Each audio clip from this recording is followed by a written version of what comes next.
All right, good evening. Welcome to the Westborough Advisory Finance Committee of February 8th, 2024. This is our 18th meeting of fiscal 2024. We are in Memorial Hall and Town Hall. I'll read the announcement because this is a hybrid meeting. Pursuant to Chapter 2 of the Acts of 2023, this meeting will be conducted in person and via remote means in accordance with applicable law. This means that members of the public body, as well as members of the public, may access this meeting in person or via virtual means. In-person attendance will be at the location in the agenda, and it is possible that all members of the public body may attend remotely with an in-person attendance consisting of members of the public.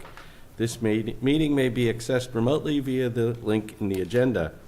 When required by law or allowed by the chair, persons wishing to provide public comment or otherwise participate in the meeting may do so by in-person attendance or by accessing the meeting remotely as noted. Additionally, the meeting will be broadcast live in real time via Verizon Channel 28, Charter Channel 192, or via Westborough TV's online platform at westboroughTV.org and youtube.com/Westborough TV.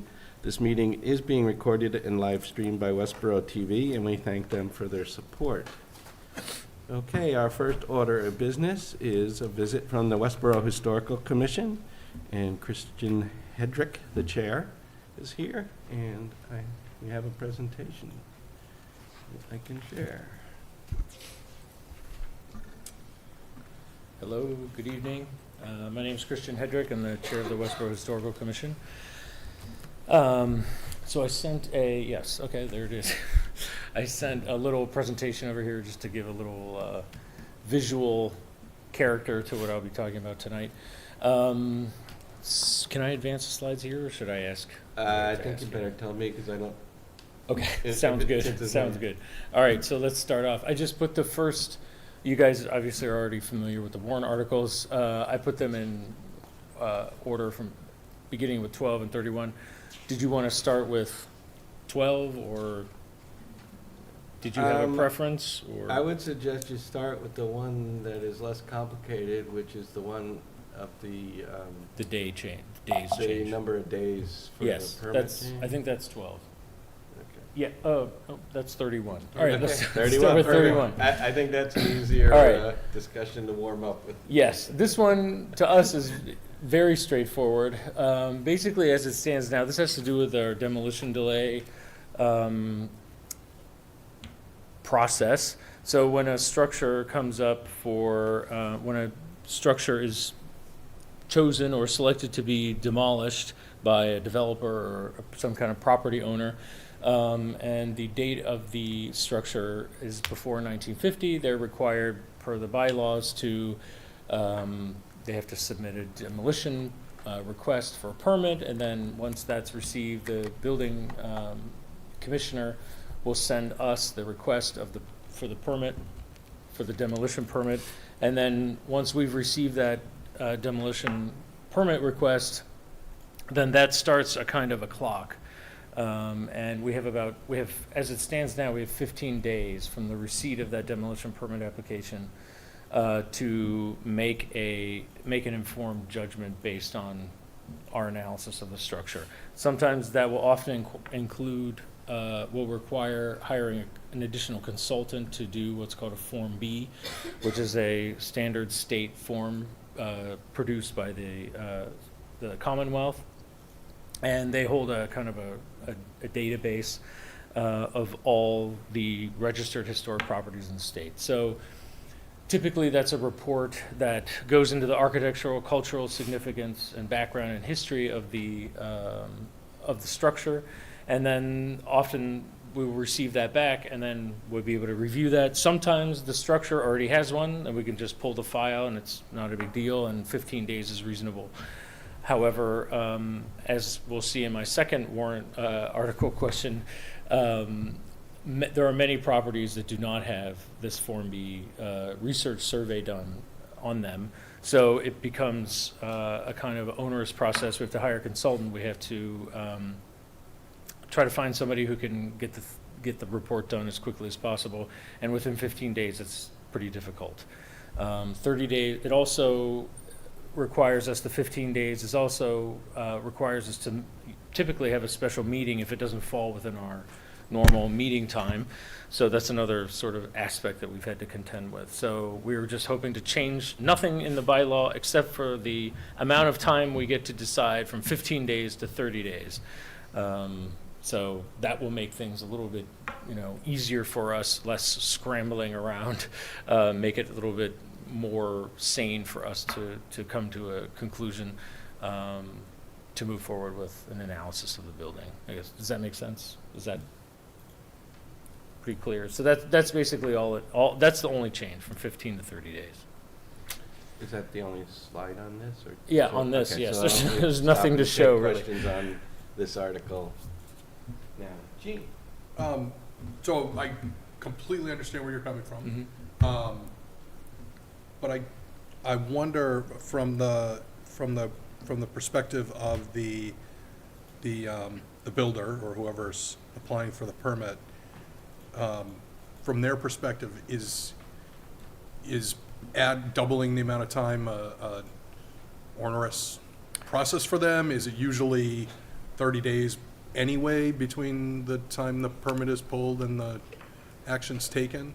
I could see someone looking at this and saying, well, geez, it's been 15 days for a long time since, probably before computers and 24-hour communications, and Right. why do we have to double it now? Right. I think in reality, it ends up, typically it takes some time to prepare to demolish a building anyway. I would imagine, yeah. So, I don't think in our discussions, we don't think it's an onerous process. I suppose the worst case scenario is if we're not able to have the report and we suspect it of potential historic importance, then we'll have to issue a delay without the report. So that's like a 9-month Sure. process. So, Yep. I don't want it to sound like threatening or anything, but that's the last resort, I guess, so to speak, then we'll have, if we suspect that it's historically important or we need more time, that's kind of how it falls. We'll have to sort of issue the actual demolition delay, which we don't want to do. We don't want to hold up things because there are clear cases of, old, just because it's old doesn't mean it's valuable per se. There are most of our demolition permit requests, we just approve. It's, not a problem. But, those are for pretty clear-cut cases. But sometimes there's questions, and sometimes Westborough has quite a few historic properties. So, it's all case-by-case basis, I guess. That was at the heart of my question. I thought if I had another question, though, approximately how, because you said there's different times, sometimes it's quick, sometimes it might take 15, sometimes longer. Yes. How often are we talking about this change impacting, on an average year? So, for example, 2023, we had no demolition permit requests. So some years it's a non-issue. Okay, so I it's think a small number. It's a small number, yes. Okay. The year before, I think we had one. There was a kind of an old trailer that had been built in and given a foundation. It was a pretty clear cut example, and we sent that through. But every once in a while, there's something that's pretty interesting historically, and we need a little bit of time to review it, I guess. Thank you. Yeah, sure. Ron? Just one question. This is more for historical purposes, but how did the date 1950 be determined as the cutoff? That's a good question. That was before my time. Is that a Westborough thing, or is that consistent with? It's in the Westborough bylaws. Mhm. Many towns use it. Some just say Older than, older than 75 years. Yeah, and that moves then. Yeah, it varies town to town. 1950 is pretty common. Okay. That was actually my question too, because I saw 1950 and that was in 2004. And I was Yeah. sort of curious why it wasn't done to think about, well, maybe by now it's 1960 or 19. Well, the houses Yes. were pretty junky. Yeah, there's a certain period of time you might not want to save. Just again, Yeah. we don't need anything between 60 and 70, it's not Right. saving. Stop the building, yeah. yeah, I think ideally we might be back here next year or the year after asking to maybe change the wording again to say something like older than a certain number of years. That would give us a little bit more flexibility I think- because, Yeah, because then you don't have to change it again if it said older than 60 years or 70 Right. years or something like that. Not, Right. not for nothing, the warrant is open. It's, excuse me, it's like, we don't need more articles to look forward to in 2 years. What the hell? I mean, just Although I don't something to know- think about. As this gone through at some point they send it off to legal counsel, so okay. you're gonna do that. It doesn't twice, seem like a but- head but- scratcher to me. No, but maybe you could. But We're it is paying a more lot to, of legal bills it now. also is more to sell people on, right? So you gotta That's true. decide. I- Because honestly- I guess it could still pass with just one or the other, but it does make sense if you're editing it now to think about that. The sales pitch to me is, Yeah. I never realized if I had something older than 1950, that we're talking an easy process as bringing in assessors, creating paperwork, 30-day, that's not easy. If I want to knock something down, that's not easy, you know, so. Well, we're talking about so- a whole house here. Not necessarily. It could be structures. It could be anything. I mean, So I don't know what the frame of this is, but honestly, surfacing this question got me thinking in different ways that I never would have thought of. And honestly, changing two things at this point just seems to make more sense. So we're not tilting at this windmill again. Just food for thought. Okay. Your warrant, Certainly a not my call. possibility. Yeah, that's right. Yeah, so, Okay. that's- To include the change of wording now, Right. That's what they're, house, building, 75 or whatever. right. Right. Well, yeah, but by next year, it would be 75 years, right, from Yes. 1950? So you could effectively not change it today and cause less consternation by saying 75 years, but then every year from then, it would increase, and which makes sense. I'm thinking if you moved it to 50 years, there'd be a group of people that would be, wait a minute, now my stuff's all of a sudden included in this or something. Right. Yeah.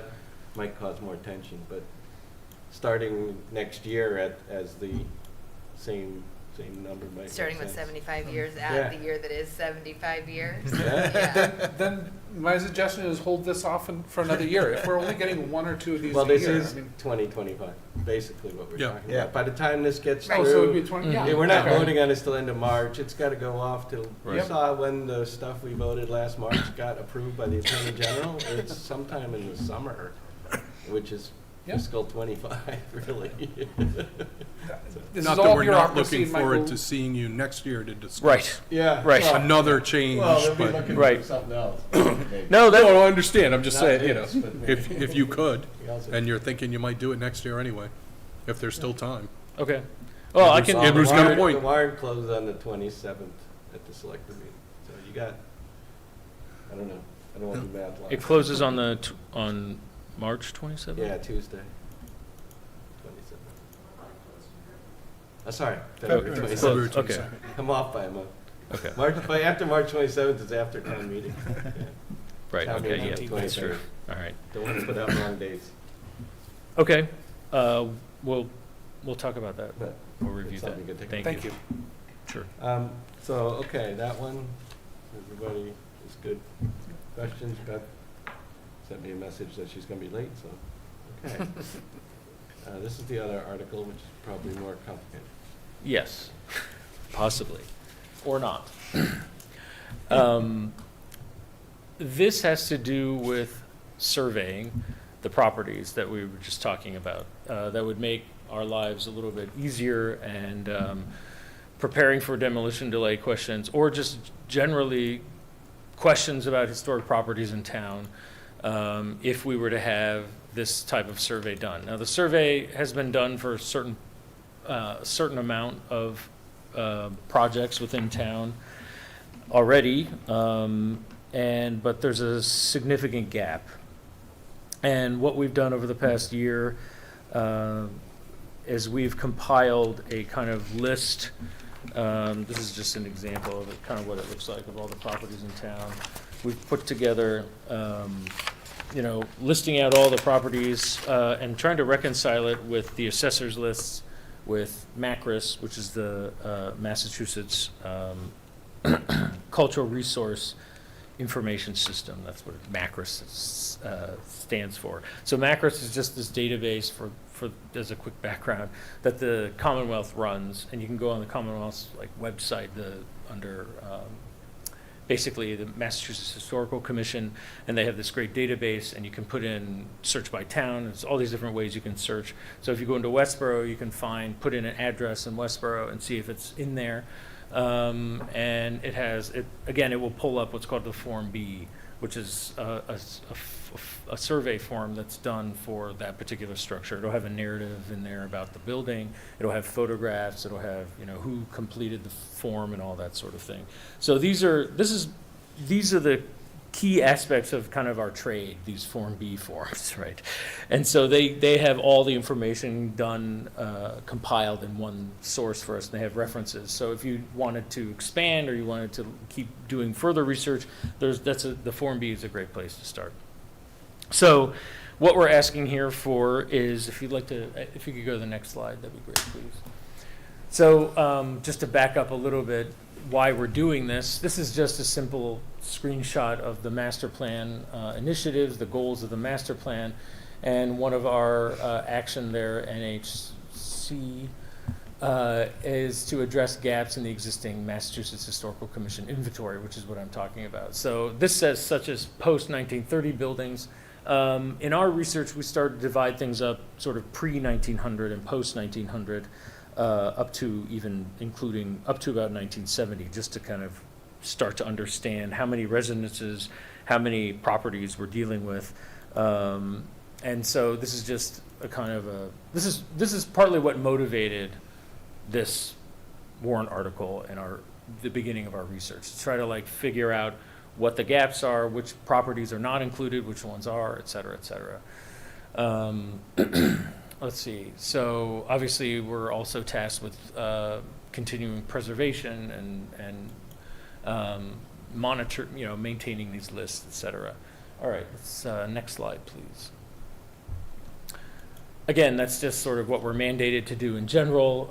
There's MACRIS written out, the inventory. However, there remains valuable resource for identifying general patterns of recorded historic resources. So this is kind of, many of them are, under threat. There's been several that have come up in the past, I'd say 5 years, that have been pretty controversial. Namely, most recently, I suppose, the Spur House, which was one of these houses that came up that made a lot of headlines. Let's see. Next slide, please. So this is kind of just articulating very clearly what this gap is, what the action items are, et cetera, and sort of our, intention of what we intend to do. If we go to the next one, please. Then I have some data here. There we go. So this is kind of what we came up with as a group. Up to and including 1900, the assessor shows that there's about 587 residences within Westborough that meet that criteria of being constructed before 1900. And about 380 of them are single family, 187 are multiple family. And MACRIS shows that that they contain approximately 500 residences. So you can already see there's a gap from 587 to 506 of those, that specific data set, basically. Then on the right, that column says up to and including 1970, right? So this is kind of talking about assessor, again, it's like parsing through what the assessor has, what the assessor's data is, looking at MACRIS, and also looking at, there's a big question as to sometimes the assessor data isn't 100% accurate either, because some of these structures are quite old. So let's see, this is just some of the numbers here. If we can go to the next one, please. I think it's right, so the main focus, I think, that we were hoping to discuss and include in the warrant article were the structures up to 1900. So that includes the 18th and 19th century, and zeroing in on this number, which we have determined to be around 81 properties that have not had a Form B done, completed on them. So there hasn't been any research done on 81 properties that were built before 1900. So on the one hand, Westborough is very lucky. Being in New England, we're very lucky that we have so many historic properties. But it also makes us nervous that many of them have not been documented or even recorded in any way. I can explain what all that means later as well if you're interested. Okay, so we compiled the data for all these residences in a working sort of appendix that I just showed you. It's just a working document. And next slide, please. So these are the numbers. We're looking at 81 overlooked, or, again, we are all volunteers, so it takes a lot of time and effort to figure out. We have to look at every single address. We have to look it up we have to either have to drive there. Some of us actually drove around looking at things to try to see if the property was still there, if it was a new property, if it had additions, if it was torn down, if it was, something else was there. So there's a lot of footwork that we kind of had to do and still remains to be done. But we've narrowed it down to about 81 properties that we think. There could be some that don't exist anymore, but we believe that most of those do remain. And so that's the number that we're working with. All right, next please. So the big question is how much we're talking about here. Hiring a consultant to do the Form B forms properly ranges.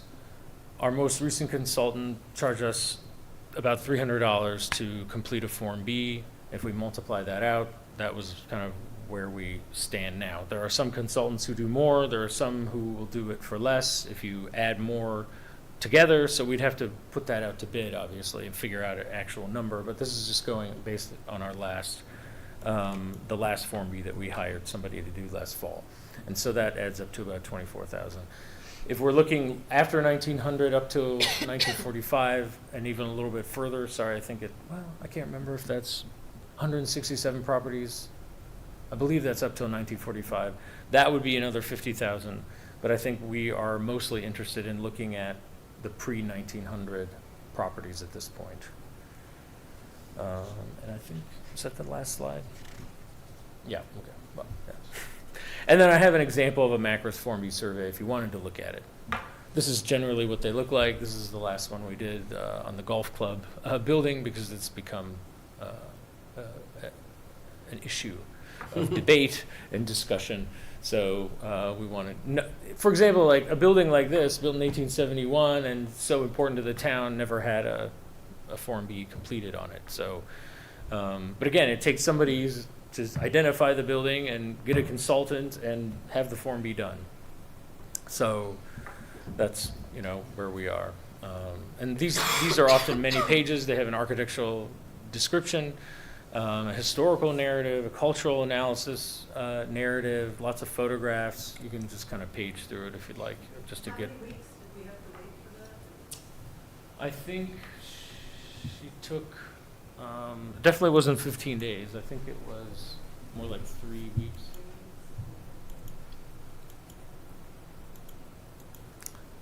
Are they So all happy that, to answer questions. are they all that detailed? They're close. Some of them, no, they're not.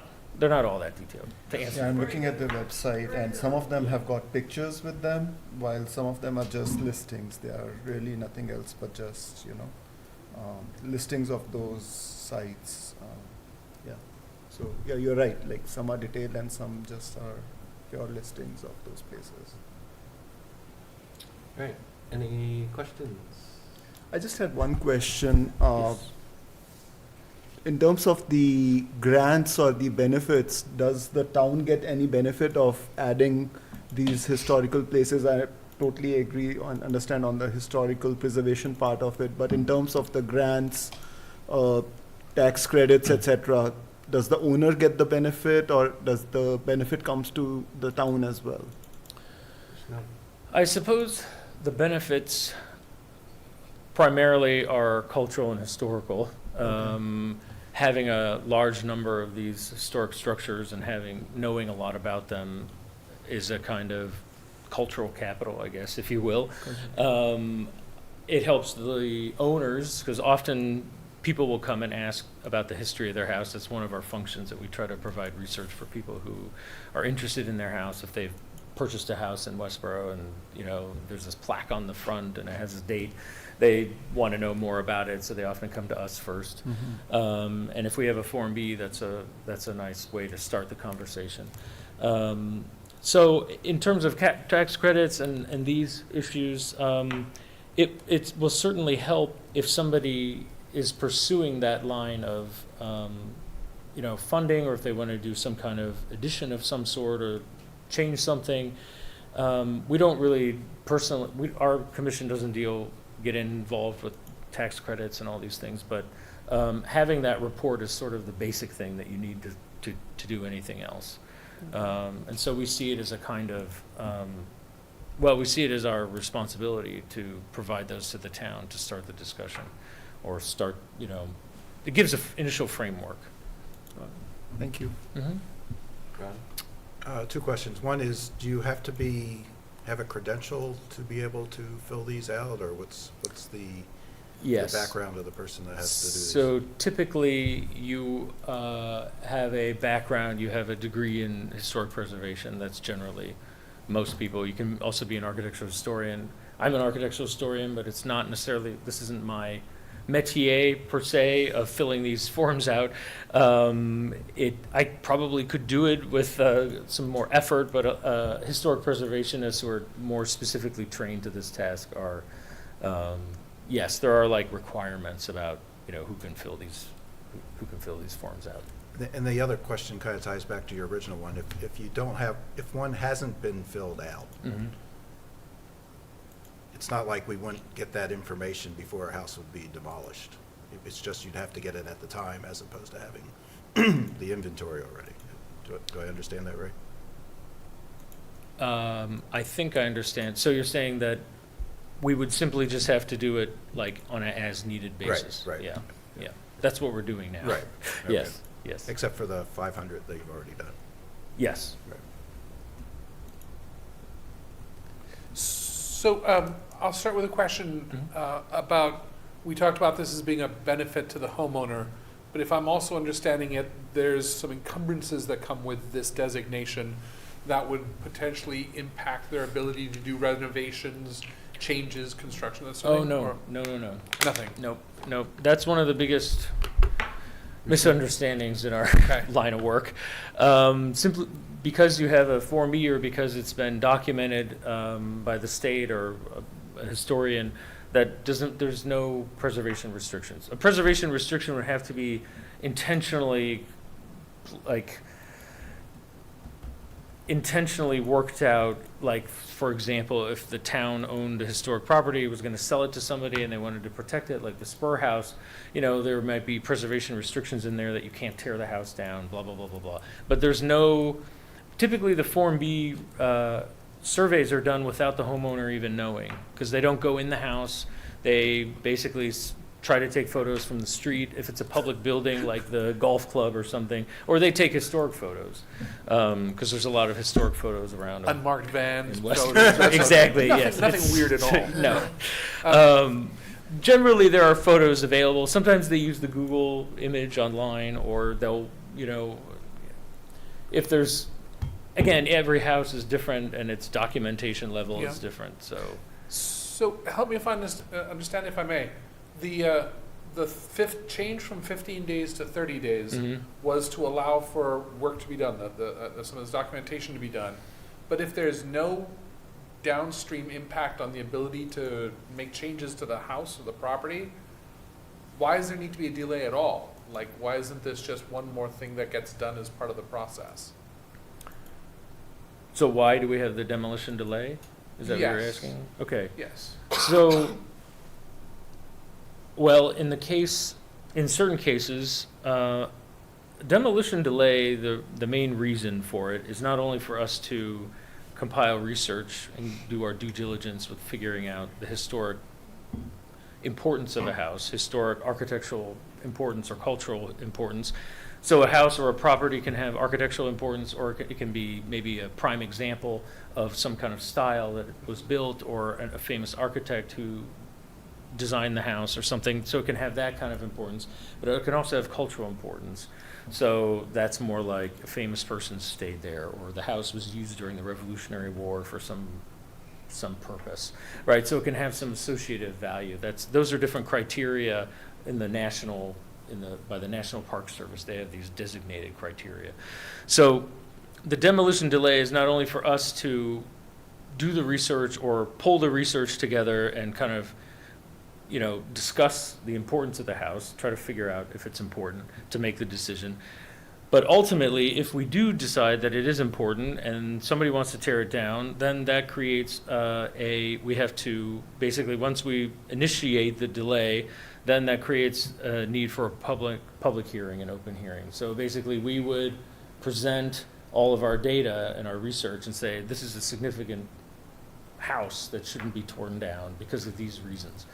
And that kind of gives us time. It draws the attention to the building or the property, and it allows people to be aware of Westborough's cultural treasures, basically. And so we might forward the case that a particular house shouldn't be torn down for a variety of reasons, and that will start a discussion, hopefully, to preserve the house in some manner. And maybe we can, there are a lot of different examples of success stories. Sometimes you can work with the owner to do some kind of addition that honors the original house, so the integrity of the original house. Sometimes, every once in a while, the house will have to be moved. There are a lot of examples throughout the state. We attend these. We attend these sort of Zoom lecture presentations of different towns presenting different issues that they've had to deal with demolition delay. And so we hear all kinds of different stories across the state about, the goal is to highlight our cultural heritage and to ultimately save it in some capacity, I guess. That's a short answer. I fear I may not have asked the question the first time the right way. Okay. Because the question was whether or not this was a benefit to the homeowner or there's anything, and the answer was, oh no, we're not going to stop anything. But suddenly it sounds like there are instances where, based on, I think, the findings of this research, you very much can't change your house, or without going through processes. Demolition. But this is just demolition, This not is just remodel, demolition. it's This is demolition. just demolition. And they're going to do this regardless before you demo a house, right? So this Or is don't just. demo the house because they don't, said you right. can't. But the goal is gathering this information, which is going to be gathered anyway if you Gives apply for a information. permit to Mhm. demolish your house. Well, I think you might So want to they're sort of clarify two it. separate processes. You're allowed to create a delay, not a, That's right. Correct, they also don't get to We- say you can't. The most Yes we can or do no? is create a delay. So after 9 months, sometimes developers will just wait it out. And we can draw all kinds of attention to the house, put it in the newspaper and give presentations, but ultimately, we don't have the power to stop a demolition. So is this information available on public filings if a person were to look into be buying a house and they do background checks and stuff like that? You mean If a Would- person wants to buy a property, will Yes. they be able to see, oh, this has a Form D, and by the way, this could change your ability to? So the Form B doesn't affect that. It's simply Westborough's bylaw that says there's a potential demolition delay. Whether we're gonna try to create a Form B on your house, Yeah. no matter when, like she just suggested there, regardless. But buyer beware, would they know that they're getting a house that has this sort of condition attached to it? Is it in part of the public filings or anything like that? there's no condition. If There's you, a- there is if you there's want to a bylaw- demolish No, things. no, no. Yeah. There's a bylaw in Westborough that any house built before 1950 Yeah. will Yeah. go before them to determine. 50B is just a piece of paper that gives them Okay. information. They can look at it, they will look at it anyway and either get that information or decide they don't need it or whatever, but the fact that you own a house before 1950 is the only, But it sounds like there's a determination being made here that this is a house that has historical significance, subject to community discussion, or conversely, there is no reason to cause delays because of the I don't think the the Form B doesn't make that choice. The Form B Mm-mm. just presents information on the house and its potential significance. But- It doesn't say it That's should right. never get destroyed. That's right. Okay. So So one- that's always up to our officials on the historical commission to review whatever data they can get on the house. Minimal Right. information. Right. I would think. The only thing that can, I suppose, hinder a homeowner or a property owner is if it were in the sale that there was some kind of preservation restriction of some sort, which they would be very aware of Yes. at the Okay. outset. The other reason, which is unlikely, is if somehow it was determined that your house could qualify for some landmark status, which would be, we're talking about like George Washington slept there or something, That's sort of that's a national registry designation anyway. So even if your house is on the national register, right? So like you're maybe on the Massachusetts register, but even if your house gets bumped up and architectural historians and preservationists think it's a great example of XYZ style, and it gets bumped onto the national register, even that doesn't protect it technically from anything. So Actually, I have I think the last two questions I have are very quick. Does somebody else want to jump in? I feel like I'm doing all my part. So, I can wait till you're done. question number one is, Yes. given that there's a portion of houses that are already on and a portion of houses that are not, mhm. is that a democratic distribution, meaning did we do are you equally likely to be a more important or more historically significant house if you're on the list than if you're off? Or was it just a random collection of So honestly, most of those decisions were made well before I was even on the commission. Okay. The original sort of grouping, and I imagine it was a similar process that we did. People sat and said, well, we have designated historic districts, so they probably started with those, like, the original streets in downtown Westborough. They probably just started with those. I don't know exactly how they determined which houses to, But and my last question would be, Mhm. why now? Why this year? Well, part of the motivation was the master plan implementation, Yeah. and we saw that that's a priority item, and we've kind of wanted to do it anyway. And also, we are interested in the other aspect of this is we are interested in pursuing a grant with the Massachusetts Historic Commission in the next grant cycle, which would potentially give us a 50% reimbursement on this cost.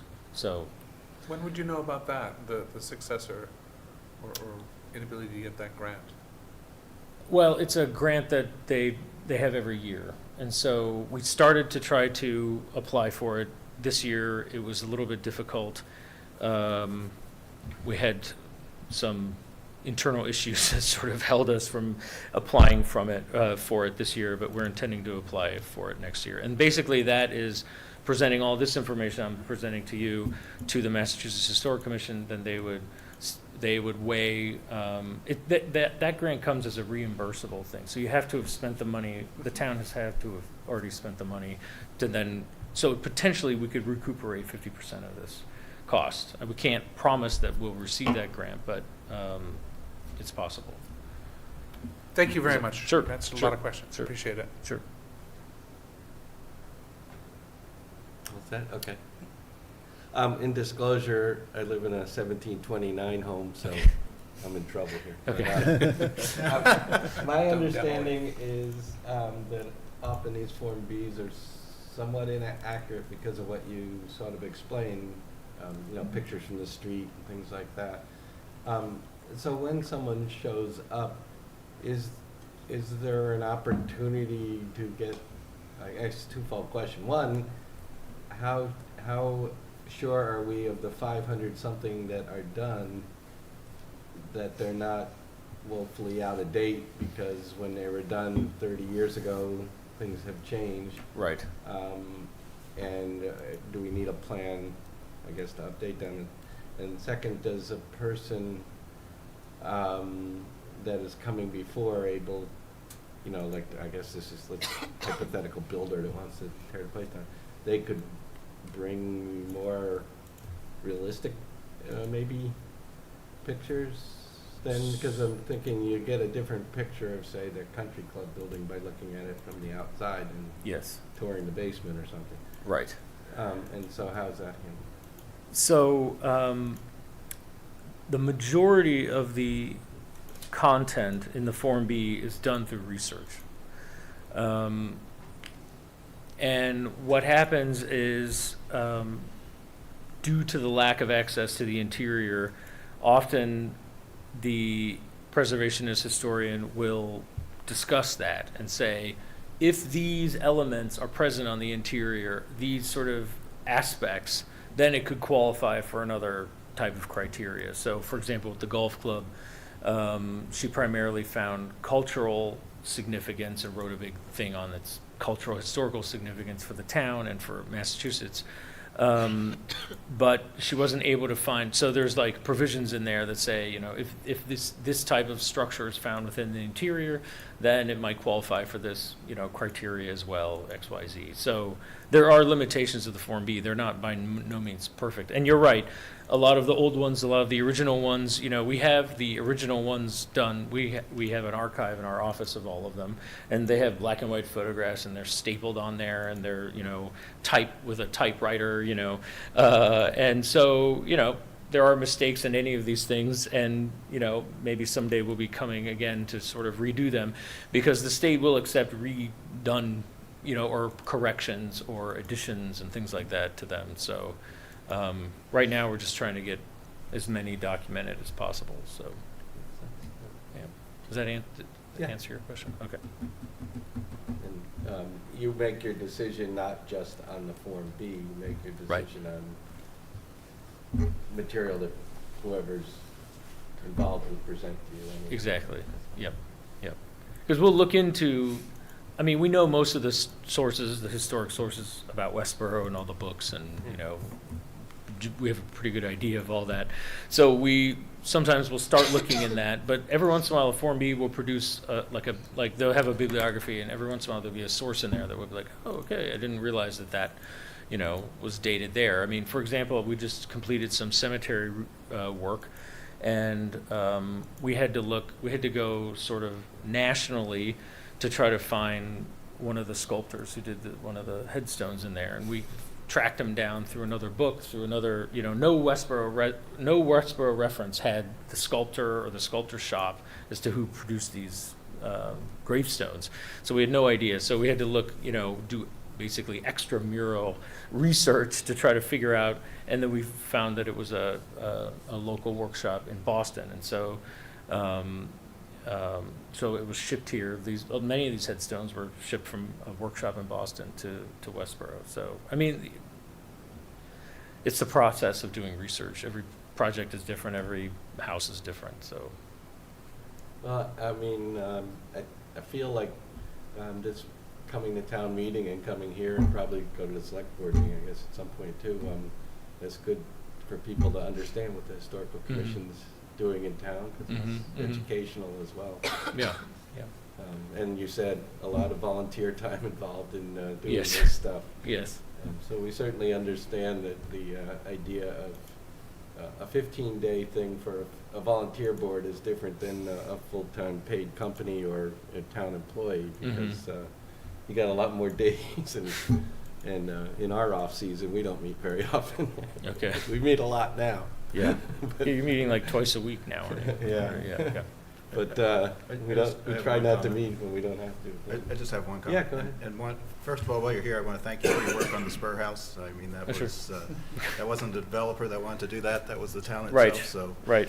I know that was hard. The second thing was, we're in a very tight, I believe, fiscal situation this year.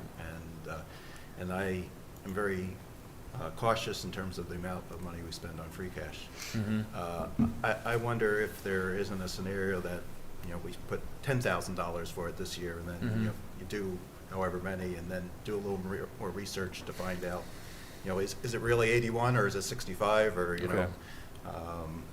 that would be my only That would be my only reason for voting no, I would say. You could do, spread it out over more years, Yeah. in essence. Yeah. I think my feedback would be something similar, right? I'm in the same sort of boat. I'm reluctant to really vote for many additional spending articles this year. At the same time, I certainly see the importance. And I think that that's some great feedback, right? If we could lower the dollar amount and spread it out over a longer period of time, Yeah. it becomes a little bit more easily digestible. Yeah, I would just Andrew? say, sorry. Go ahead. So I would just say that the article, as I read, did not mention any dollar amount, so it's very difficult to determine what exactly Yeah. is. Well, it will at some It point. will at Yeah, some and point. that was- Yeah, Yeah. remember, we're looking, we have to get started because we can't wait for the warrant to close to start discussing them. So Right. all the articles we review are still subject to, well, first of all, the select board has to vote to even put them on the warrant, but Okay. they're all subject to change, so often, I mean, some people throw a placeholder in for the dollar amount, and then some people just say sum of money, and usually before the warrant closes, but certainly at town meeting, there would be a motion on the floor for the money, but generally, before the warrant closes, a dollar amount's Got it. penciled Thank in, you. but we're only at version 2, and we've typically gone just to about warming up. version, what, 7 or 8 lately? Do you have a sense of when the dollar figure will be, like, narrowed down? Well, I had proposed tonight $24,300. So that was, okay, I saw the estimates up there, I didn't know if that was Yeah. what you were looking to put in. And just to echo the thought here, I mean, if we've done one of these in the last 2 years, even an amount like $3,000 conceivably would get us 10, which is 10 times more than we've had in the last 2 years combined. Right. I kind of have a contrary opinion on that. Good. I We like echo. I still like you. We got viewers here. I mean, I echo everyone's concern about, spending. However, this is a free cash article. Spreading it out over free cash over 3 years will have no effect on the tax rate because it's free cash and it's a small amount. So it's not like you're saying, okay, well, instead of doing 20,000 or 21,000 a year, we'll do 7,000 a year for 3 years, and then we'll take the other amount from free cash to lower the levy. So really, it's, to me, the benefit of doing it all in 1 year is the proposed matching funds. You're not going to get matching funds 3 years in a row.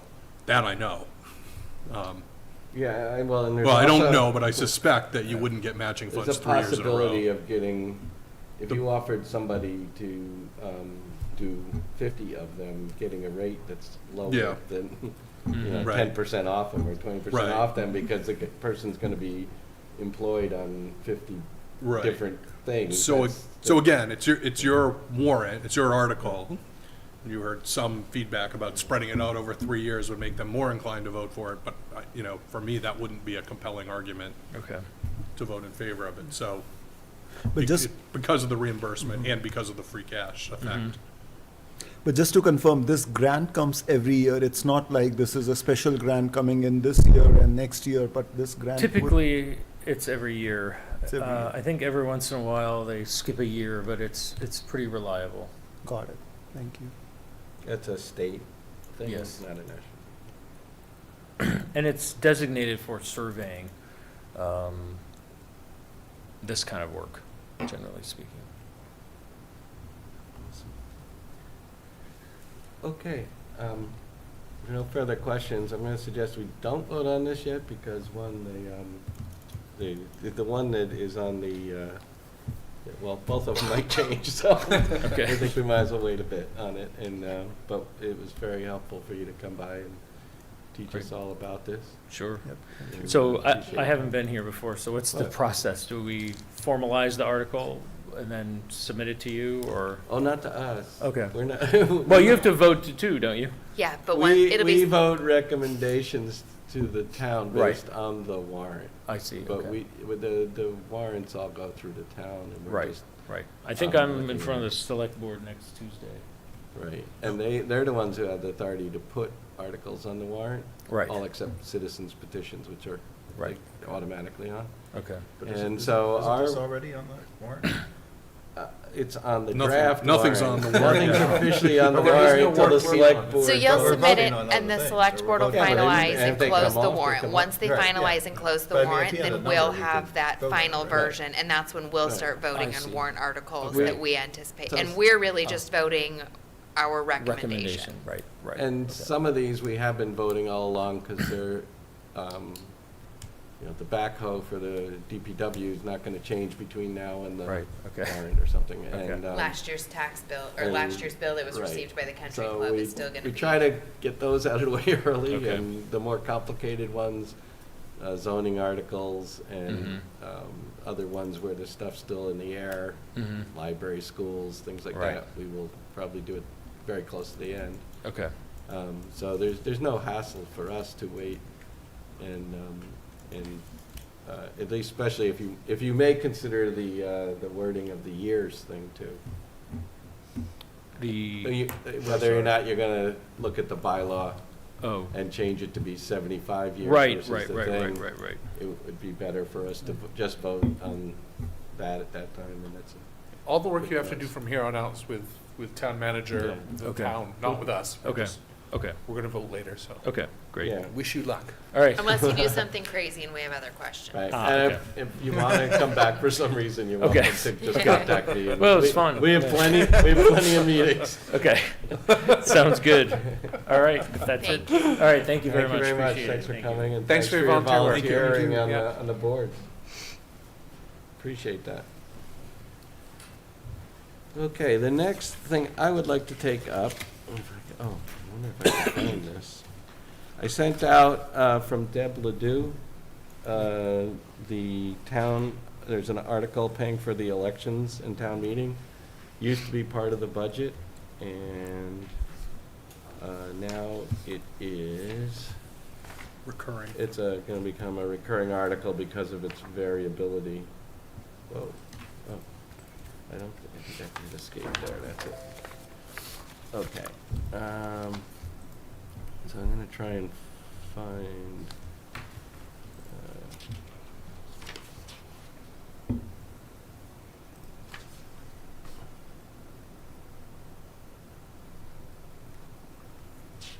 so I can put it up on the screen.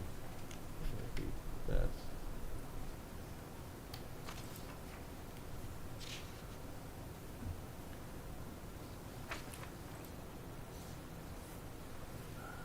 Never really do, article, here it is, okay, great.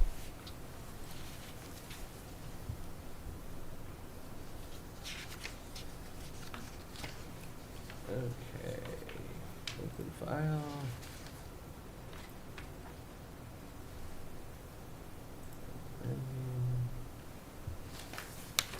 Let me go back to Zoom and share it.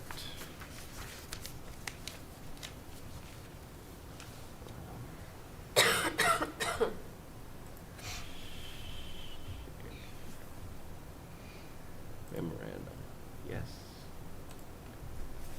Let's make it bigger.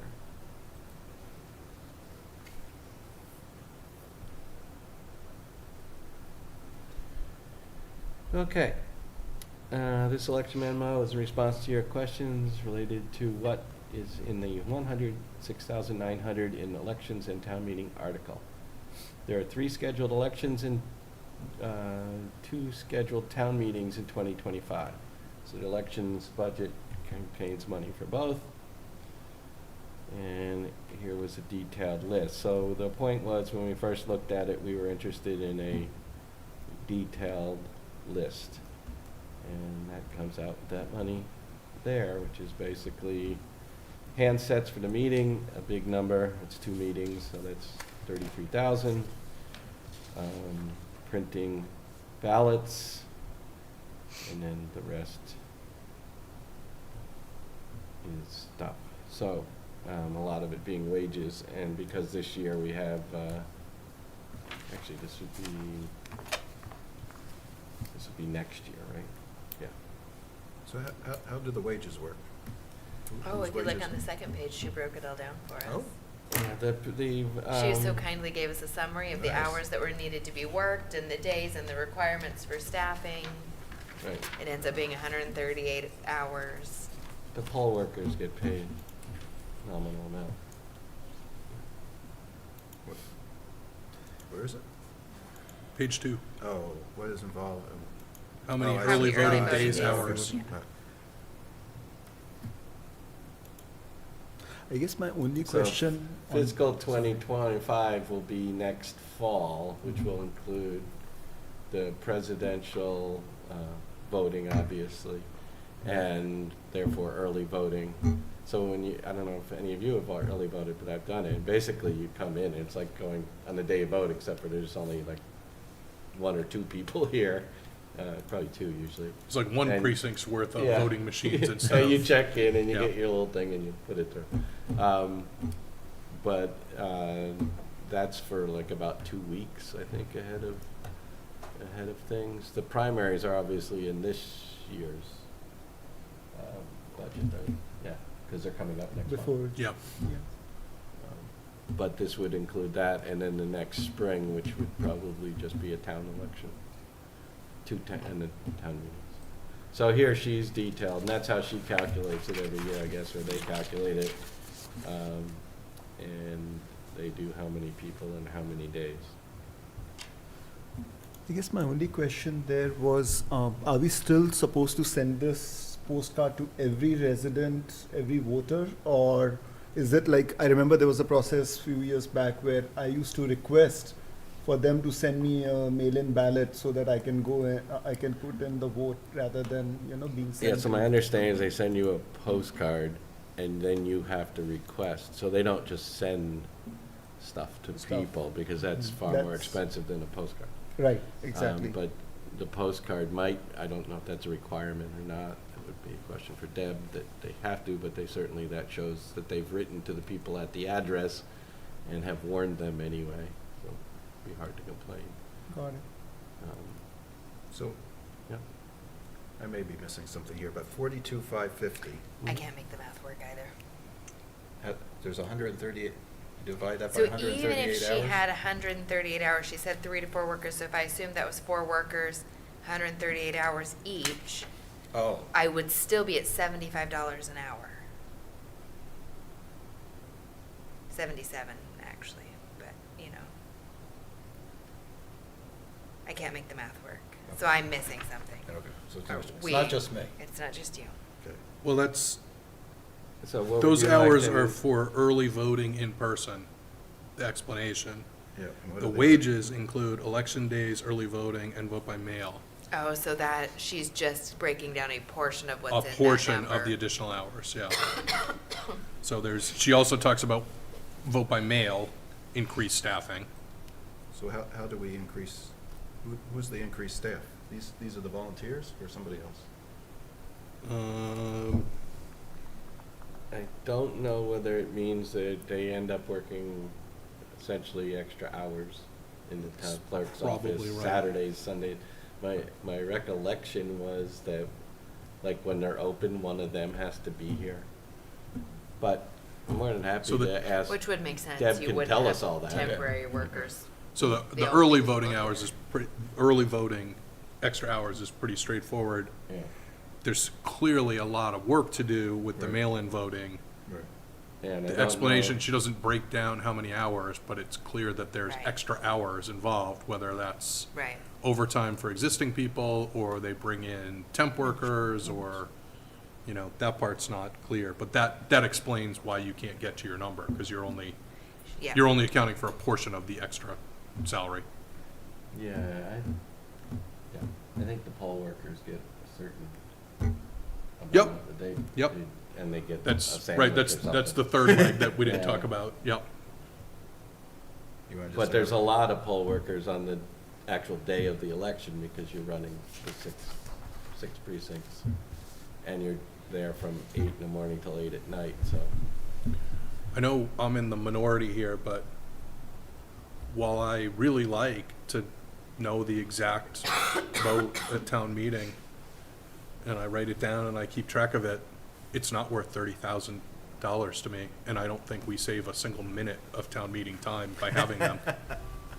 So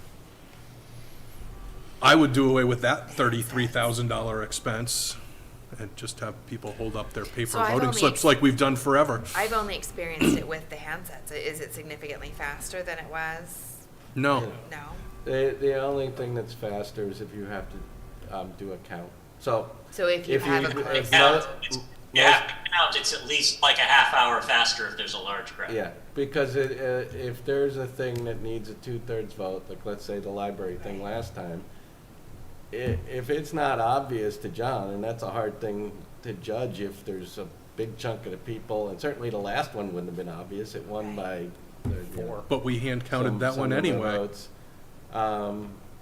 No, the Yes, library because there were one, people there are in the people auditorium gym. with no handsets. no, I'm talking about the very last one we did.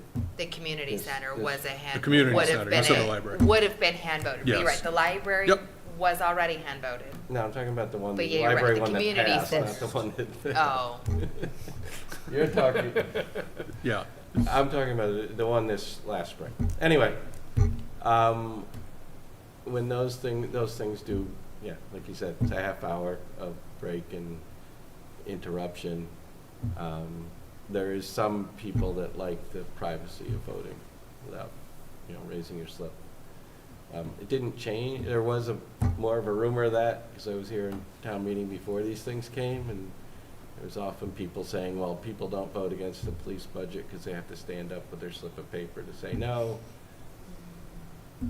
We changed to the computer things, and the votes were still almost unanimous. So I don't think that, I don't think that was Right. the reason people were voting for public safety. But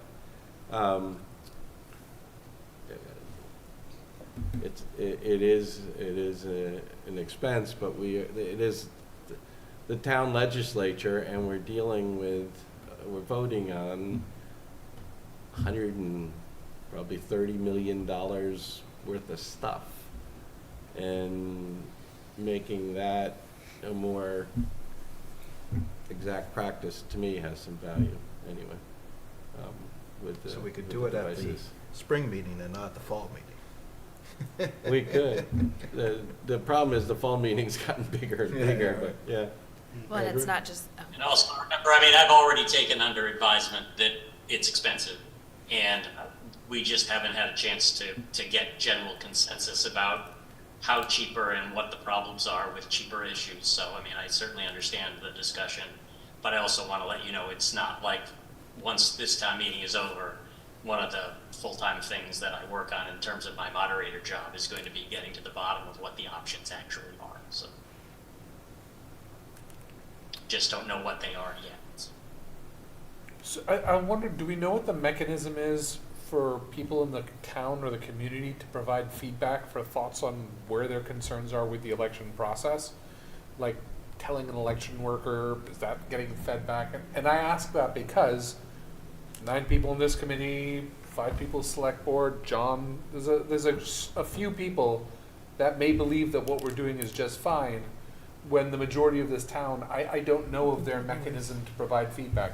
Should we have more open weekend hours? Should we have, I don't know what that mechanism is. You I mean would for love to know. elections? Like general elections, not town meeting? Anything that would involve costs associated with what we do for running elections. And I realize there's minimums we can't drop below, but what we're doing is supporting what we believe is the best interest of the town. And I don't know what the mechanism is to make sure that we are reflecting the interests of the town. And I know it's best intents all the way around, but I don't know. I've had long misgivings that this town doesn't have a great way of collecting feedback from people about where they have thoughts and ideas and suggestions. And I know it's done sort of scattershot around the edges in different groups. I guess I would encourage anybody that had feedback to contact the town clerk's office. I too would encourage them, but I don't know what that mechanism is. Is it John making an announcement for all the 200 people who are at the election? Or is there... At the election or the town meeting? Or the town meeting. It doesn't... Oh. Yeah, John at the town meeting. I apologize. Yes. Oh, okay. But again, you're underlying the fact that I don't know what we do to make sure we're doing the best for the town. I think what we have in front of us, in my mind, we're fine because we're doing the best of what we know we need to do. But if there's something that is preventing people from participating in town hall, preventing people from electing or going to elections more, if there's things we could be doing different to improve the citizenry of what we have to do here, I don't have a high confidence that we have the infrastructure in place to get that feedback, weigh it against the costs, the interests of the town, and then necessarily execute on that. Well, as Debbie said in her letter, if you have questions, she said she'd be willing to talk to the committee.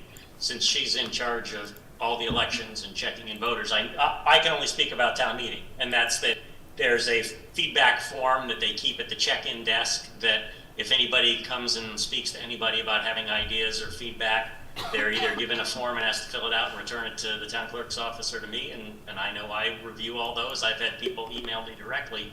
But if it's about the elections and what the thresholds of what we have to do versus what we do are, I would say you should invite Debbie in and have a discussion about that. Thank you, Tom. John. Anyway, my main motivation for here was, do we want Deb to come in, or are you satisfied with this information? And if you want Deb to come in, are there any specific questions you want her to prepare? She doesn't have to come in, but I'd like just a little more information on the wages. Okay. So a breakout on the wages. Yeah. Could we get any previous historic spendings as well? I mean, these elections happen every. It's in the budget, so it's in the budget, past Yeah, 'cause it was budgets. previously a budget item. They can probably pull that for you. So there used to be just a line in the budget called elections, and they moved it to an article. It's the only difference. Is there a breakup also available with them somewhere of that one line item, or it just? No, because it's a past budget, but somebody put it together probably in a similar way. And then what has happened sometimes in the past is, if, depending on how good a job they did, or if the state decided to change the rules and require 2 weeks of early voting and they didn't budget for that, they would have to come looking for other money or transfer things or something. This way, I think they're being a little more proactive. Go ahead, John. Yeah. Historically, the reason why it bounces up and down is because there's different numbers of elections and town meetings every year, because as like this year we've got the presidential primary added in. Next fiscal year we'll have the state primary in September and the presidential election. So the state primary happens, I think, like every other year, and the presidential election happens every 4 years, whatever. So the variables which make this tricky, but doesn't mean it's not worth looking into, are there's a variable number of elections, and then in terms of historical data, a real problem is that you can't really go back for all of this for looking for sort of equitable comparisons prior to 2020, because all of the essentially early voting happened because of COVID, and so that's been a learning process for the past 4 years. And I think there's state rules about how often you have to have it, and how many days you have to have it, and how it has to be staffed. So that's where, again, so those are probably not something easy to find on your own, and it would probably require sitting down with the town clerk to show the variance and to try to see where this is coming. So, because there have been a lot of changes since COVID, and the costs, as well as how one actually votes in elections. It used to be day of election, day of town meeting, and now it's a lot more than that. A lot more, yep. Thanks, John.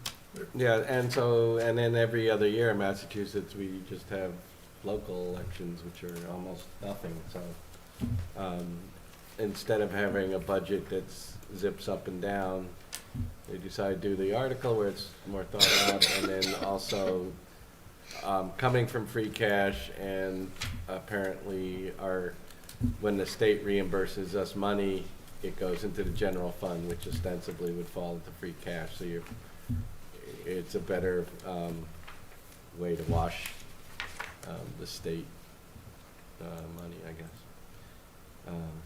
Okay, anybody else have specific things? I don't really think we need a huge deep dive into this, because I think gotta have No, I mean, elections. I It's the I essence could of vote on it democracy. tonight. Yeah, I've got right. no issues. But I'm happy to find out more information because I think it's educational.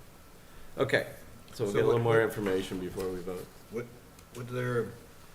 Would we have been able to see it in the town clerk's budget for '23 in terms of Yeah. expended? Yeah, so the But it was 20 much a different year. Yeah, but I don't know how you would see it. Okay, Oh, so the it's not in town 23 clerk, it's called elections and. Oh. 23 Oh, I see. expended I see. would have It's a been separate book. 111, Yeah. 223. But if I go back prior years, so it was 111 for 23.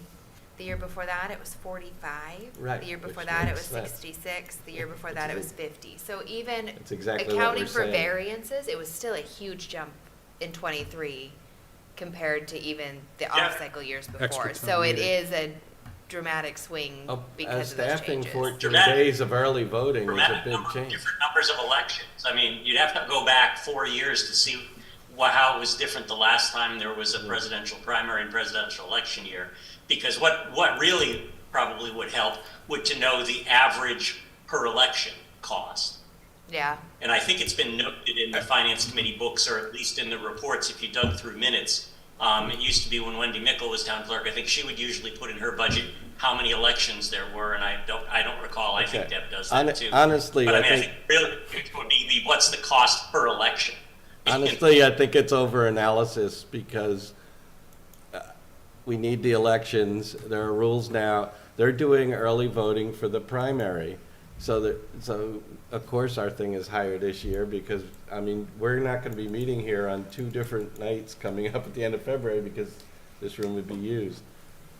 So, I mean, we can analyze it all we want, but there's a lot of stuff to cover between now and when we have to do reports. So I feel like it's worth understanding it, but not rabbit holing into details of the last 10 years of election costs, because if it was a line item in the election budget, we wouldn't have spent that much time on it. And nor should we. I mean, I think you can make decisions like Gene said, I don't like clickers, or I like clickers.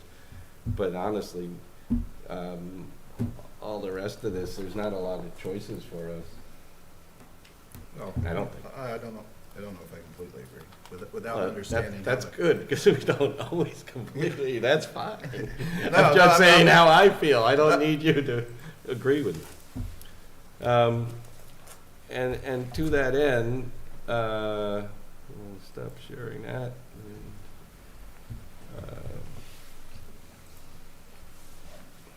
Share this, because, yeah, so this is our schedule. Today, we're here with the Historical Commission. Beth has reached out to Assabet Valley, and we have them coming Monday night to talk to us about, they have an article they have an article about setting up some kind of capital stabilization account, as well as they have their budget. So that'll be a good review. That'll probably fill up a good chunk of Monday night. Thursday, the 15th, as of right now, we don't have a guest, but that might be okay because we have other things. If we do, we will. On the 22nd, the Library Building Committee will be coming. The 19th, the Monday, is a holiday, so we won't be meeting that day. And then on the 26th, we'll be at Forbes as on the 29th that week because they will be voting here. So, and that's the week also of the warrant closing at the select board meeting. I'm hoping that one of those 2 nights is the citizen petition nights.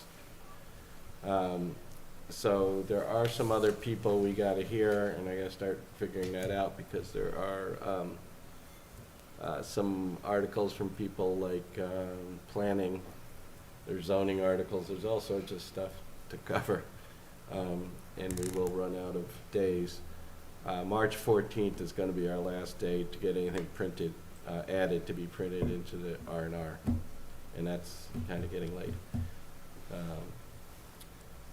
So I do have to go through this list again and try and sort through who we need to still hear from and get them on the list because These days are clicking by. All right, it's 8:15. I'm not particularly in a mode to go running off through these warrant questions again, but there were a few that we left undone. And let's see where we're at with getting some information. So let me try and share that sheet and see what else or people we need to come in. Beth's got a Beth has question. Oh, Beth's here. Well, Yeah. hi, sorry, I apologize about being this late. I do have a liaison report, I don't know where it fits in the schedule since I missed so much, from Jennifer at the Health Department. Yeah, not yet. And, Not yet. what? Not yet. Okay, We're gonna get to it just Tell me when about you now, because we're gonna go through those articles and see what we need information on. So perfect. Your timing's almost perfect. Okay. Let's see. Elections and town meeting, we had the information from the clerk. We want to get a little more details on the wages, and then that one maybe should be ready to discuss and vote. Stocking, Sandra Pond. We did, I'm gonna say, maybe Tom is it I'm Andrew? I'm Oh, you're the yeah, liaison. and Okay, and we got an met- email, so why don't you Yeah. cover that? We met just a couple of days ago. So I did get some feedback, specifically for Sandra Pond. They usually get between 425 and 450 fish. All of the fish are trout. They are brook, brown, and rainbow. And with regards to tracking who uses the fishing, who goes, the licensing is just done for fishing licenses, and there's no way to tie that back to anything specifically that happens at the pond. So So the conclusion is it's about $10 a fish yes, at around Approximate. 450 fish, about 10 a fish. now. It used to be $4,000. Okay. Did anybody have questions beyond that, or is that something we can vote Is next that the time? same number of fish, or are we getting more fish? Are the fish It's more the same. expensive? I believe it's the We same tend number to of get the fish. same number, it's just the Yeah. costs have escalated over the years. There was also questions about the block party, so I don't want to jump ahead of that, but it was part of the same recreation Okay, well, it conversation. just so happens that block party is next. The money is not in the budget because the plan is to allow people of the town to vote whether or not they even want to have this event year after year, versus making it an expected event as part of a budget line. So it's a premeditated act to move it out. Also, it allows them to not spend the money if for some reason, weather or what have you, the event isn't done. She did share that the actual cost of the event is anywhere between $16,000 and $18,000 per year, and the majority of it is paid out of the rec commission, and they do some of that for fundraising and stuff like that as well. But they end up paying for. She said we pay for vendors, hay rides, additional bathrooms, overtime for the town staff, etc. Yes, and yeah, like you said, most of it is fundraised from groups and Yeah, businesses and things, sponsors. but and all of that stays within the budgeting Right. within the rec department, so they don't come from the town except for the seed money there. The other thing to note is that it, I mean, it gets canceled because if it rains, and in the last few years, it's been somewhat, a little too often, but, you know, not a completely impossible case, so I guess that way, it's interesting, they said that, it's not in the budget, so that if they don't, if it doesn't happen, an article like, this, I believe that money is still available the following year, so maybe they would not ask for it the next year, or what they would do. That would be, I didn't pursue that one. So I was confused the way you said the funding source works. I think you said it was somewhere around $20,000 for the whole event. Correct. That I thought you said rec commission The rec department, sorry, yeah. Yeah, bears most of the cost. Yes. Meaning it's in their budget? Meaning it's in their budget. No. So are you saying that 17,000 No, no. is in their budget So- and 3,000 is this No, warrant no, article? no, they fundraise. Yeah, Okay. so it's money they get, they have internal revolving accounts from events, from sports, from all Okay. sort of things, and most of those support the rec itself. So this is not being budgeted out of anything that's hitting the town, it's part of their It's their user, revenue their expense. user fees. Yep, Yeah, okay. so, thank you for. No, I just for the wanted to details, clarify but that because the way you said it, all of a sudden it's like, wait a minute, that doesn't sound right. Right. Yeah. Apparently I'm confusing elections and town meetings as well, so it's Yeah, just- well, There you that go. happens. It's all Yep. over the place Okay. frankly, tonight. I don't make a All lot of sense. confusing. Okay. People are visualizing it now. So do we need any more information on July 4th or Stocking Sandra Pond to proceed for anybody? No, okay. Hazardous Waste Day, Beth, is that something you have So- information on? Or that's something So, you're gonna get information on? Jen, I will get the information. Jen said she sent me an email, but I'm just gonna say it went to the wrong email, so I don't have it yet. Okay, So that's I'll fine. have it by Monday. Okay. Tuition reimbursement, I was gonna ask the town manager when we see her next, so I haven't bothered her. Can I actually go back to Hazardous Waste Day and ask, does anybody have specific questions? Because I believe the data she was gonna give me was tonnage. Well- Do you want, do you know what is dropped off or how many, what are the questions that you're looking for? The main interest was how well it was attended and used in whatever form you want, number of people, number of Right, some measure of kilograms or something, but, participation. in the past, it was held, I thought they were kind of almost did it two different little days, and they had money, and, we're trying to value that it's being valued by people, by their, paying with their, In town. by showing up. Okay. Beth, from my perspective, number of people, number of Participants. town residents who Or took cars. advantage of it, or cars, or Yeah. with Yeah. some measure of headcount, Yeah, I'd be interested. would be in way the more breakdown. valuable to me than Than tonnage. towns, yeah, Yeah. Okay. Yeah, So like if she doesn't boat have anchors have that it. actual data, I'll ask her to get it for next year. Sure. Like I'll proactively ask her to collect it this I'm time willing to round. bet they figured out how many cars show up, because I think they put it in their little annual report in the book. Yeah. Okay, I don't know, but she said she'd get it to me, so I'll pass it on to you. I guess the only question I would have, Beth, is most of the cost in the disposal or in the manning the event? I will ask her that question. I expect it's in the disposal because I believe all of the town employees and some of, there's a huge number of people there the day of, and I think they volunteer. Good question, interesting question. So I just, sorry. But I will ask. Yeah, So I just had one question on this. So I was looking at the appropriation document that Walter you had sent, and I saw in the 2023 articles the appropriation was 14,850, and the actual year-to-date expenditure was 70.9. I don't know if I'm making it out correctly or not, but this year it's 25,000. So I'm just curious to see if last year it was 14,850 and this year it's 25,000, how this difference is. I think there was at one point,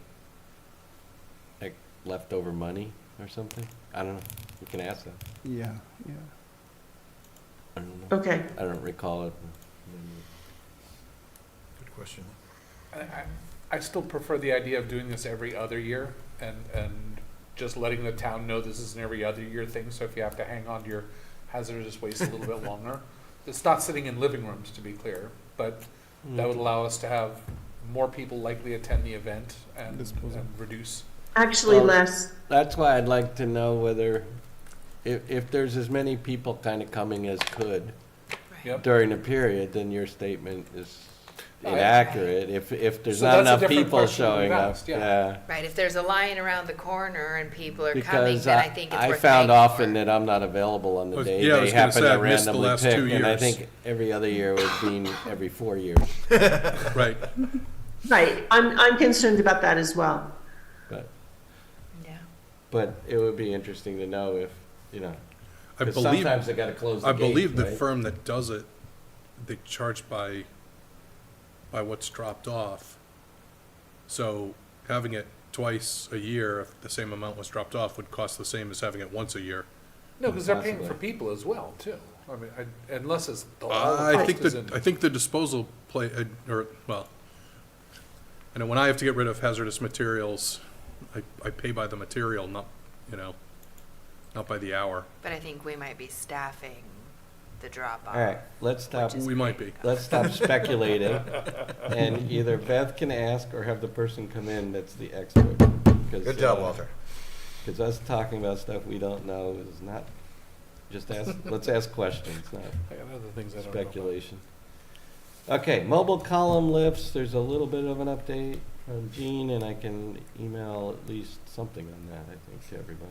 But Yeah, so I guess the question on the mobile column list was, could the slab at the fire department withstand it? Which was also asked at the budget summit, and the answer was yes.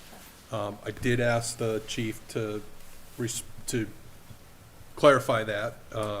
He sent along the spec sheet of the mobile column lift, which basically says, and I think Walt will send it out to everyone, which basically says it just needs to be on a flat surface with less than, I think, 3% grade. He did talk to the vendor about more specifics around it, and they don't get into what the ground has to be because they're designed to be mobile. So they're designed to be used on lots of surfaces, as long as they meet that. He reported that he believes that when the slab was put into the fire department, it was 6,000 pound concrete with fiber and rebar. He's going to try to find the actual documents on that, and he'll send that along when he can. And that's it. Okay. I don't remember if you knew that we asked also from fire. We were trying to figure out why, The ambulance. why there's 123 in ambulance receipt reserves versus all or Yep. versus none or Yep. something like that. So there's a couple of reasons. They historically have put enough money into the ambulance reserves from the ambulance receipts to cover the replacement costs. The cost of the ambulance, both the vehicle and the outfitting it, has increased pretty dramatically. And then also the lead time for ordering, or the time from when we order to the time we take delivery has grown quite a bit. It's now up to 3 years. So in an effort to get ahead of the lead time, we've ordered this, or he's planning to order this second ambulance sooner than he would have ordered it, knowing that it's going to be a 3-year lead time. So both the It's like a year earlier. It's or like something, yeah, right? so Than you would have. so not as for one thing, Maybe they weren't replenishing the ambulance reserve fast enough because the cost of the ambulance has gone up. He is talking about increasing the amount that they're funding, in that it just hasn't happened yet. From ambulance receipts into Does the ambulance chief reserve. make that decision in terms of what goes into the reserve from receipts, or how is that decision made? Good question. That is a good question, and I don't know the answer. 'Cause, But I mean, it it's would not the make sense. chief. The chief So makes the the- request. I mean, I would I'm gonna assume think not. it might And be the the town explanation manager. makes sense, right? Everything we know about inflation and everything we know about their lead time makes sense. I don't actually have an issue with that.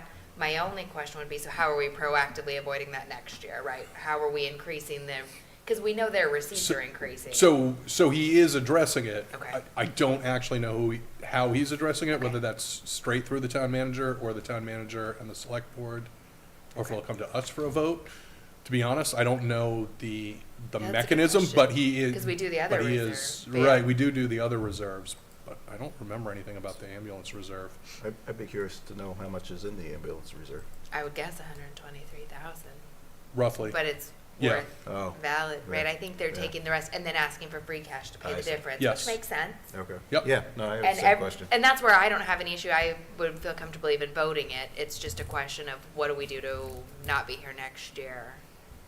Because we know the ambulance receipts, we know the ambulances are paying for themselves, right? We Yep. know the receipts are in excess of what they're spending. I don't have any issue with that. It's making sure Okay. that we, Yeah, do you want to explore that with the chief, or you want me to ask Kristen?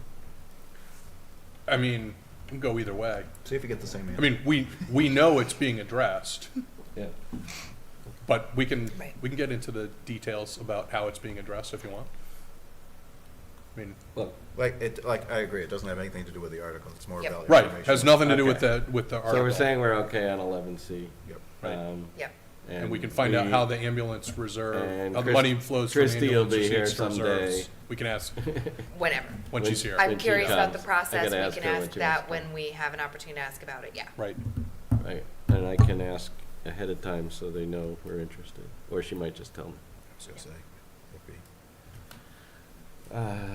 Okay, next up, the admin vehicles, oh, that's for Chris. DPW, so Rod, you're gonna, So can I comment on the admin vehicles? So the Board of Health has 2 vehicles, or the Health Department, not the Board of Health. And they're used all the time, and they are currently both spending more time in the shop than on the road. They're both past their life expectancy, but in the interest of spreading things out, one went on this year's budget and one went on next year's budget. so one's That's already the short summary. approved for this year. It's The just one they're that, waiting one was for it? approved here, and one is, and that's one of these 3 vehicles, and then one is on queue for next year, in the Oh. capital plan. So this year's ask, and then Next they're gonna year. ask again next Oh, year see, for I'm the thinking second of one. this is already next year that we're looking at. You're saying next year. next year. One's for fiscal Right, so- 25 and one's in fiscal 26 now. Right, and so Okay. basically, I mean, the reason they're in the budget is that basically the DPW is tired of fixing them, and they're used every day by the different members of the, Public Health Department for visiting restaurants and inspections and sewer inspection, like, you name it, they're out there using the vehicles, except when they don't work. Okay, so that explains one of these 3. There's one for a building department Yeah. and there's one for DPW. Well, Chris is coming in. Right? Oh, right. Right, I So guess. we can talk to him about all those at once. right. Okay. But I just thought I'd give So you we the need Health to pick a Department's date version. For him to go through the stuff. Yep. All right, good point. And can we give him a heads up that we sort of are hoping to look through the timing and sort of big picture what their schedule is so that he can, we want to just on the fly figure out what we need to know, Chris? Yeah, that makes sense. That really, Rod, was probably a question for you if you wanted to maybe Oh, okay. set some expectations so Sure. that Chris is prepared to Sure. answer our questions and not blindsided. Right. For instance, Rod or somebody said, why buy both 1-ton trucks this year? Right. Why not get one? And what And that's happened? where- I think we But want to you'd look. want him to know ahead of time to look, say why, versus asking him while he's at the podium, because it's never Right. gonna. Yep. Yeah, I mean, I think we want to look at all of their equipment and vehicles sort of on that 5-year plan and what's that replacement schedule look like? And what would it mean to push back Well, any number of things? okay, but in I'm gonna say, yes, we can look at some of that, but we can't spend 2 hours doing that, right? Because we have a goal of this town meeting, so Right. I think Well, but I we think need to that's the balance point how in much we look asking- towards the future, or think about doing that at a not a month before town meeting point. But I think that's because the point we- in asking him to prepare in advance, right? So that we Yeah. don't spend 2 hours asking questions. Well, there's a lot of He- vehicles on that list, so, I mean, it's pages, so, Right. right? So, I want us to get information, but I don't want us to rabbit hole on everything into, year 2030 and stuff, if we don't have to. I think it's important, like you said, get the big picture. And if you give them the context of our interest. Are you I gonna don't set think the it'd date be with fair. them, or do you need me to ask them? I can. I prefer you have the conversation with them about what Sure. we're interested in, Yeah, but, that's fine. I can, and then I can provide them with a date, or dates. Sounds good. It's most Mondays and Thursdays, we could probably fit them in, other than Okay. some, but, I can certainly help with that. So what Beth did was, when she wrote to Assabet, she just copied me, and then when they said, we can come that day, is it okay? I wrote back and said yes, because it was. So that works, Okay. but that way I don't have to scribe a note to them describing all the information we want, which I think is not non-trivial, in terms of time. So I appreciate you doing that part. Okay, schools, we're gonna have to pick a school date, but that's gonna be out of ways, because, it's not till March 7th that I think we have bids in hand. Do we want to try and, though, figure out a date, because we know we're going to want them to come in and we know we're going to want it Yeah. after, maybe we should figure out and propose a couple dates to Amber now, because she also is going to have a pretty busy schedule. That's a great idea. There's no reason we have to wait to schedule it. Yeah, that's a great idea. So I can. So the 14th, you said, was our last day to get things in to the R&R? And if we want to wait till the 7th? Yeah, so I'd like to do that before the, So, I mean, that really gives us, 3/7 is the day they're getting a bid, so ideally they come on March 11th. is what I was thinking. I'll email her and see if March So I even 11th is an penciled in option. schools with a question mark. I also pushed the library building committee to coming before the warrants, set, just because I think there may be enough questions that we want them back. It's a big project, you know, so then they can come back in March and we can, get more answers if we need them. If we don't, we don't.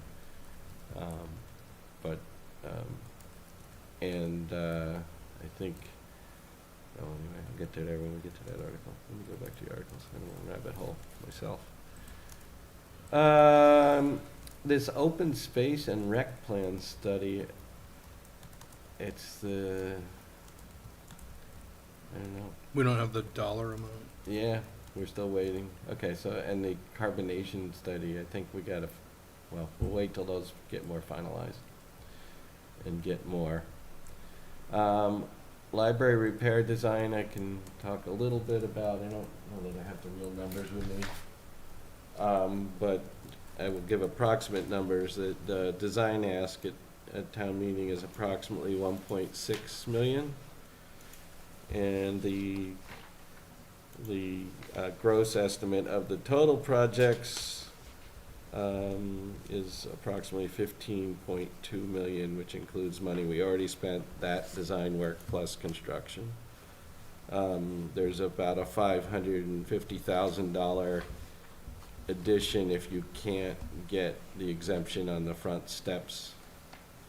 Being able to do your ADA through the side entrance, which is the current plan, versus sort of trashing the building and putting in some way of So getting that up those requires steps some and into sort there. of approval to not use the front Yes, entrance we have to as your apply for an primary or ADA. exemption of that one requirement, and it kind of makes sense, because the handicap parking is also on Parkman Street. So that would, it's put in as what they call an alternative, because and during the design phase, we'll get the determination of that, so by the time the construction costs come, that will be known. The key question that's sort of going on right now is we have the problem of, when we approve in March a borrow article, we're not allowed to use the money until July 1st. And we have to have another discussion with the town to see if there's ways. It's particularly, you know, so it sort of would just put the project on hold for 3 months and make it difficult to get the work done. Because you can sign a contract, but you can't pay anybody, so not too many people want to work for free. Strange. And so there may be a way to do it with, you know, I don't know if you're allowed to do some free cash plus borrow, or some other way.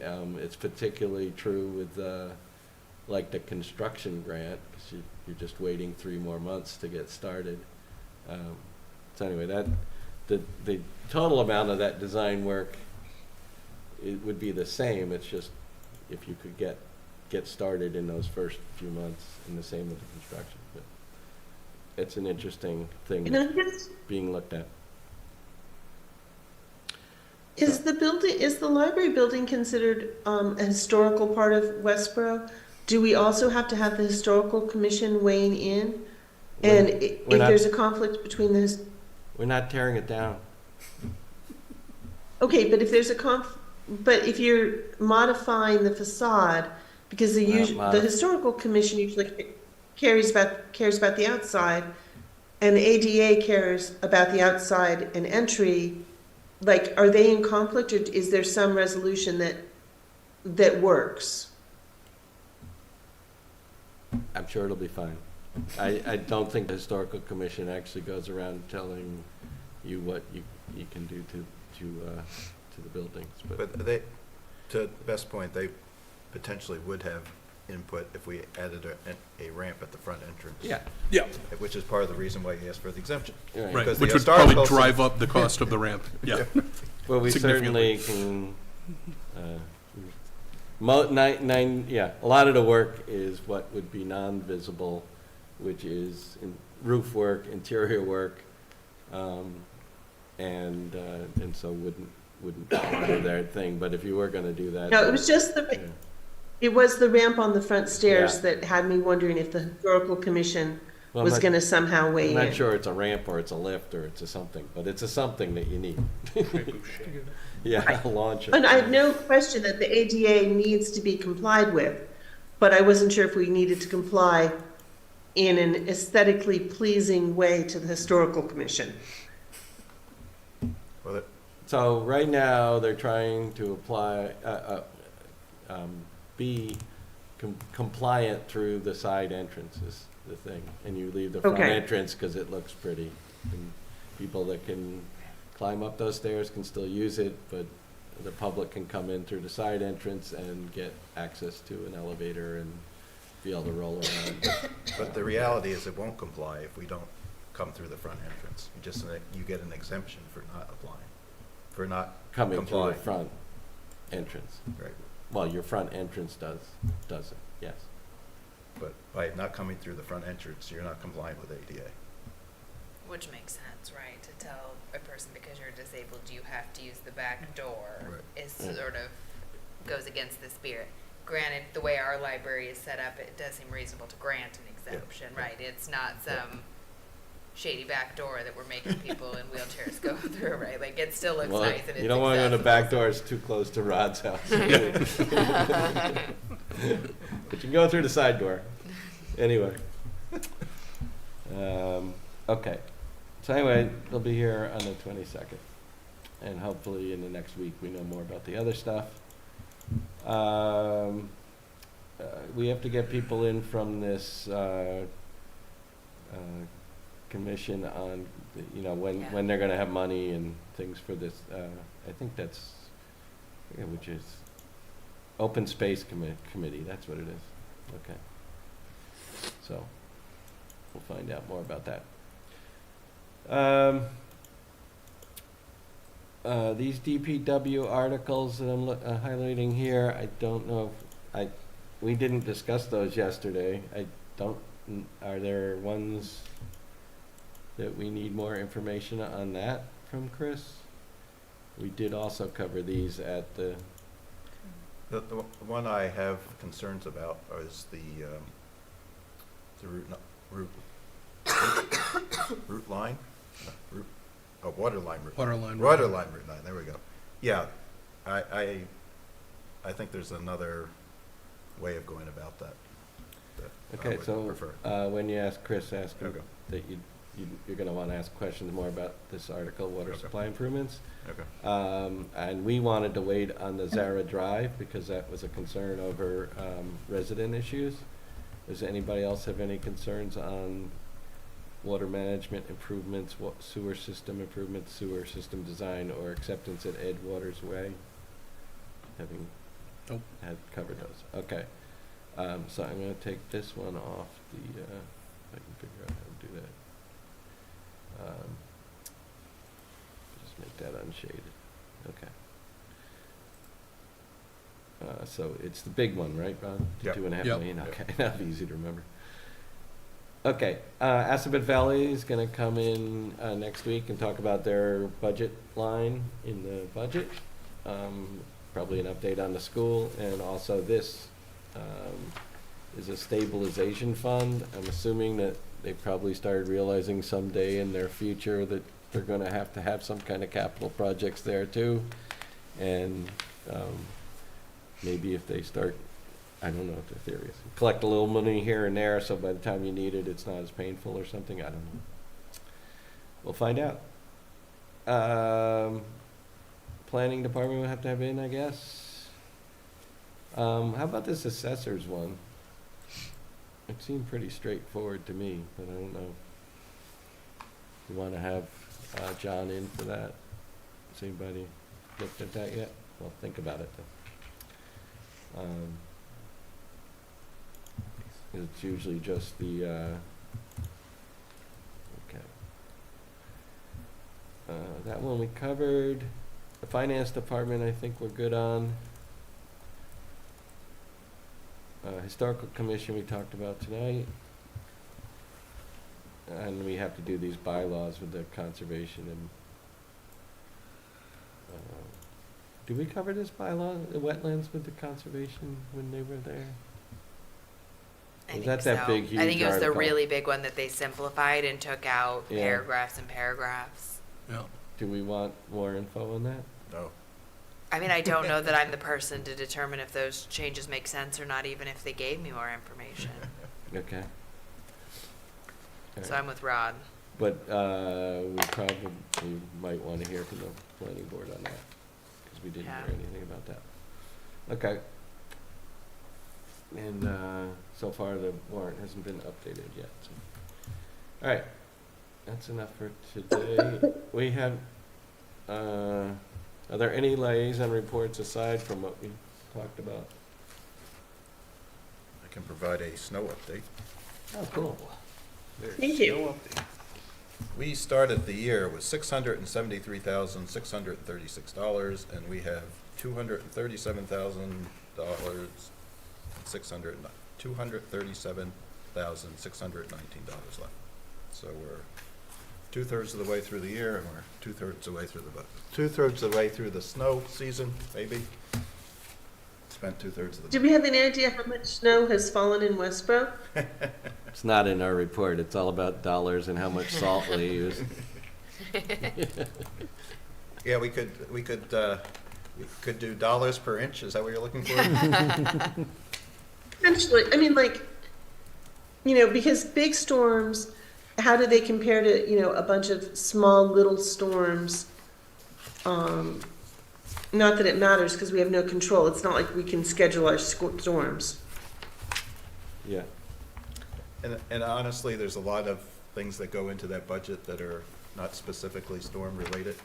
yeah, there, I mean, there's stipends, so if it didn't snow at all, some of it would be spent anyway.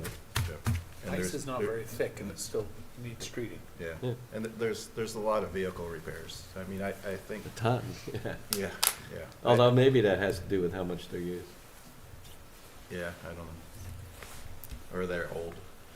Or since all trucks are used for snow plows, a lot of the maintenance for the trucks charged to snow and ice. That's my theory. Because, the springs go on the truck, well, it's probably, the most harmful thing to a vehicle is snow plowing. And so, I mean, there's justification for it, but I Yeah. think, No, I think a lot I of think the- it often is probably. I think a lot of the repairs to our fleet gets accounted for in the snow Yeah. budget. Which, to Walter's point, to some extent makes sense. Yeah. It's probably the hardest use on the vehicles, Oh, God, yeah. so. I don't plow with my motorcycle for that reason. That's the only reason he Well, that's doesn't use what's his holding you back? motorcycle, though. I think that's about it. So to Beth's point, right, I don't know how many of you have tried this new Copilot which Microsoft has given, like a chat GPT thing. So it's actually telling you how much snow has happened in Westborough this year so far. Okay. Like here we in- go. I trust Microsoft. Here- Yeah. Here's the calculation that you've been waiting for. So Jan 7th, it's 8.3 inches. Jan 16th, 2.8 inches. You're not really gonna read all these. I wanna go home. Okay, so, and So you could try besides, you that. can't calculate, I mean, if it's a black ice event, it's gonna be as much DPW time as it is to plow a half inch of snow or something, maybe more. Okay, I need a motion, if everybody's ready, to approve the minutes of January 29th, or is there further discussion required of them? Comments, Just consideration? one small modification in the language. Sure. Under the section annual town meeting, I believe it's the 12th bullet down, reads, Mr. Bradley would like further information regarding July 4th. Miss Bloomberg will get the information. I think the names are reversed. I didn't. Oh, and, on Good July catch. 4th? Yeah. Yeah. So Okay. it's just a reverse of the names. Oh, because you found the information and she asked She the asked. question. Correct. Yep. Okay, that we can fix. So the motion, I make a motion to approve the minutes with the adjustments as noted. McMahon, second? And that was Bradley who made the motion, Bradley? Yes. for Laura who's listening and at this point. at Thank some you, I point. appreciate it. Any further discussion? Okay, roll call vote. Prashant. Ahuja, yes. Beth? Blumberg, yes. Bradley, yes? Clap, yes. It's me, no Dolan. Leslie, yes. McMahon, yes. Shafford, yes. Okay, so how many are there? 7? 7. 7 present. Okay, anybody have anything else they need? If not, we're gonna meet on Monday and have Assabet Valley here, and we'll maybe vote, depending how long that goes, we'll try and vote a couple of things we're kinda happy with. And I hope everybody has a good weekend. How about a motion to adjourn? Shafford, motion to adjourn. Clap second. Ahuja, yes. Good. Who'd you have? Beth? Blumberg, yes. Bradley, yes. Clap, yes. Blumberg, Leslie, yes. McMahon, yes. Shafford, yes. We are adjourned. Thank you, Westborough TV. I like how everybody